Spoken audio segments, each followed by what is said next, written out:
Habari gani Mwanakeo TV, kama ni mara yako ya kwanza tafadhali subscribe na turn on notification. Karibu katika ulimwengu wa siasa. Jina langu ni Dwakeo TV.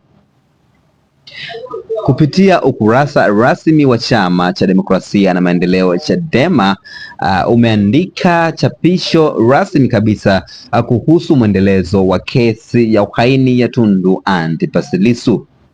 Na nukuu chapisho ambalo Chama cha Demokrasia kupitia kurasa rasmi za mitandao ya kijamii imechapisha katika mitandao ya kijamii.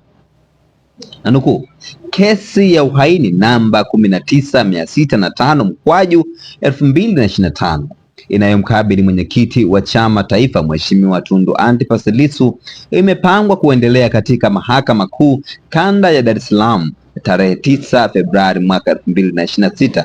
Zimebaki siku 5 tu tujitokeze kwa wingi kupata darasa la sheria kutoka kwa Mheshimiwa Tundu Antipas Lissu #free Lissu.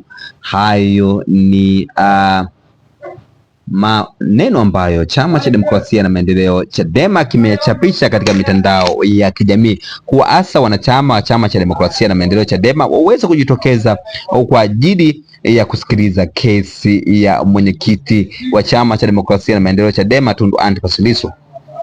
Ifahamike kwamba kesi ya uhaini ambayo inamkabili Mheshimiwa Tundu Antipas Lissu ambayo